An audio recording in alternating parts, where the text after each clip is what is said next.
ఆంధ్రప్రదేశ్ రాజకీయాలు డెఫినెట్గా మారబోతున్నాయి.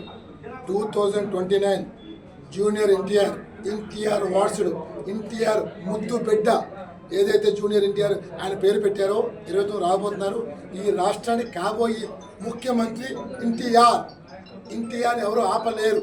ఇవాళ లోకేష్ అనే వ్యక్తి ముఖ్యమంత్రి కలగంటున్నారు. డెఫినెట్గా ఆ కలగా మిగిలిపోతుంది తప్ప ఈ రాష్ట్రాన్ని ప్రజలను ఒప్పుకోరు. డెఫినెట్గా 29 జూన్ ఎన్టీఆర్ రాబోతున్నారు. ఆంధ్ర రాష్ట్రం నూతన రాజకీయంతో నవశకం చూడబోతున్నారు. డెఫినెట్గా తాత ఆశయాల కోసం, తన తండ్రి ఆశయాల కోసం ఎన్టీఆర్ రాబోతున్నారు. నో బడీ కాన్ స్టాప్ ఎన్టీఆర్ అని చెప్పి మనం చేస్తాం. జై హింద్, జై ఎన్టీఆర్.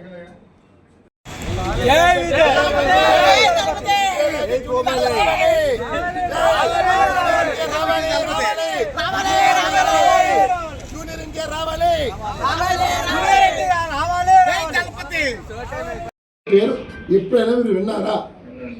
ఈ 4 నెలల్లో దగ్గర ట్రోలింగ్ కాదు, సోషల్ మీడియా ఏంటి, ఎలక్ట్రానిక్ మీడియా ఏంటి, ప్రింట్ మీడియా ఏంటి, ట్రోలింగ్ అవుతుంది.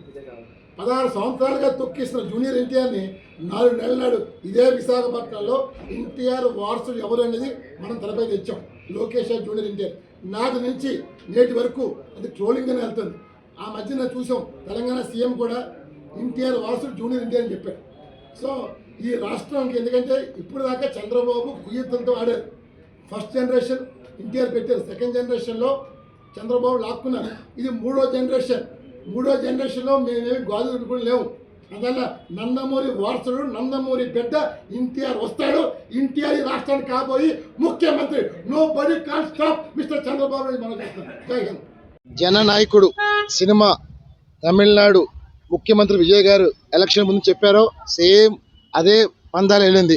డెఫినెట్గా ప్రజాప్రతినిధుల్లో మార్పు రావాలని, ప్రజల కోసం పనిచేయాలి, కార్పొరేట్ల కోసం కాదని ఆయన సందేశం ఇచ్చారు. డెఫినెట్గా ఈరోజు భారతదేశంలో అన్ని రాష్ట్రాల్లో కూడా ప్రజలు చైతన్యం రావాలి, ముఖ్యంగా యువత ముందుకు రావాలి. మరి ఈరోజు చూస్తున్నాం రాష్ట్రంలో ఒక అరాచకాలు నడుస్తున్నాయి, విపరీతం నడుస్తున్నాయి. ఇలాంటి అన్ని అరికట్టాలంటే మనం ముందు మరం మారితేనే వ్యవస్థ మారుతుంది. సో డెఫినెట్గా రేపు రానున్న రోజు అంతా యువతరం ముందుకు రావాలి. యువతతోనే రాష్ట్ర భవిష్యత్తు. ఈరోజు మనం చూస్తున్నాం జూనియర్ ఎన్టీఆర్ మీద విపరీతమైన ట్రోల్స్ నడుస్తున్నాయి. ఎందుకంటే ఈవేళ నాయకుడు రావాలి, జూనియర్ ఎన్టీఆర్ రావాలని ప్రజలు ముఖ్య యువత కోరుకుంటున్నారు. ఇవాళ విజయ్ లాంటి వ్యక్తి అన్ని రాష్ట్రాల్లో రావాలి, అన్ని రాష్ట్రాల్లో ఒక విజయ్ లాంటి యువత రావాలి. మన రాష్ట్రంలో ముఖ్యంగా జూనియర్ ఎన్టీఆర్ రావాలి. ఎన్టీఆర్తోనే రాష్ట్ర భవిష్యత్తు. డెఫినెట్గా చంద్రబాబు నాయుడు గారు, పవన్ కళ్యాణ్ గారు, లోకేష్ గారు ఈ సినిమా చూడాలని కోరుతున్నారు. డెఫినెట్గా ఆంధ్ర రాష్ట్రం భవిష్యత్తు మార్చాలి. ప్రజలు ఏమైతే కోరుకున్నారో అది ప్రభుత్వం చేయాలి తప్ప కార్పొరేట్ వ్యవస్థ కొమ్ము కాయటం మానమని చెప్పి తెలుగు పిలిపేస్తుంది. డెఫినెట్గా రాజకీయాలకు అతీతంగా అందరూ ప్రజలు బాగుండాలి, అన్ని వర్గాలు బాగుండాలి. ఈవేళ కొంతమందే బాగుంటున్నారు తప్ప ముఖ్యంగా యువత ఉద్యోగాలు లేక నానా అవసరాలు పడుతున్నారు, మహిళలు ఇబ్బంది పడుతున్నారు, అన్ని రకాలుగా ఇబ్బంది పడుతున్నారు. అదా ప్రజా ప్రభుత్వం కావాలి తప్ప కార్పొరేట్ ప్రభుత్వం వద్దని చెప్తున్నాం. డెఫినెట్గా విజయ్ గారి సినిమా ఆఖరి సినిమా ఏదైతే తమిళనాడు గత ప్రభుత్వం సినిమా ఆపాలని చూసింది, నిజంగా సంక్రాంతికి వచ్చుంటే ఈ సినిమా 170 సీట్లను గెలిచేవారు.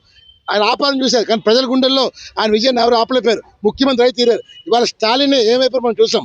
డెఫినెట్గా ప్రజల గుండెల్లో ఎవరిని మనం చెప్పలేము. ఈ మరోసారి నిరూపించింది. డెఫినెట్గా ఈ సినిమా ప్రతి ఒక్కరు చూడమని, ఆదరించమని, ప్రజా నాయకుడు అంటే జననాయకుడిలాగా ఉండాలి తప్ప తప్పు చేస్తే ప్రజలు ఎదిరించాలి, తరిమి కొట్టాలని దృష్టి పిలుస్తుంది. జై హింద్.